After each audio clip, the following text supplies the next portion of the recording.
মুসলমানের স্বার্থে, কোনটা কি মুসলমানের স্বার্থে? সবগুলো করেছে ওদের স্বার্থে।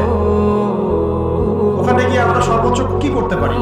আমরা হয়তো ওই যে ফিদেল ক্যাস্ট্রোর মতো একটা ভাষণ দিতে পারবো, অথবা ওই গাদ্দাফির মতো একটা ভাষণ দিতে পারবো।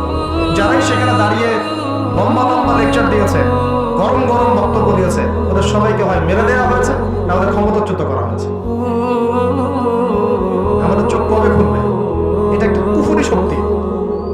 এটা এই পৃথিবীর সবচেয়ে বড় শিরক, সবচেয়ে বড় তাগুত, সবচেয়ে বড় কুফর। এর গোড়ায় গিয়ে আমাদেরকে আঘাত করতে হবে, এবং সেই আঘাতটা আমরা করতে পারবো না, আমরা জানি। সে আঘাতটা করবে ইমাম মাহদী এবং ঈসা আলাইহিস সালাম। আমি জানি আমরা কিছু করতে পারবো, আমি আপনাকে করতেও বলছি না কিছু, ভবিষ্যৎটা বলে দিচ্ছি ইনশাআল্লাহ। এই বৈশ্বিক এই শিরক আর কুফর তাগুতের গোড়ায় সে করে আঘাতটা করবে কে? ইমাম মাহদী এবং ঈসা আলাইহিস সালাম।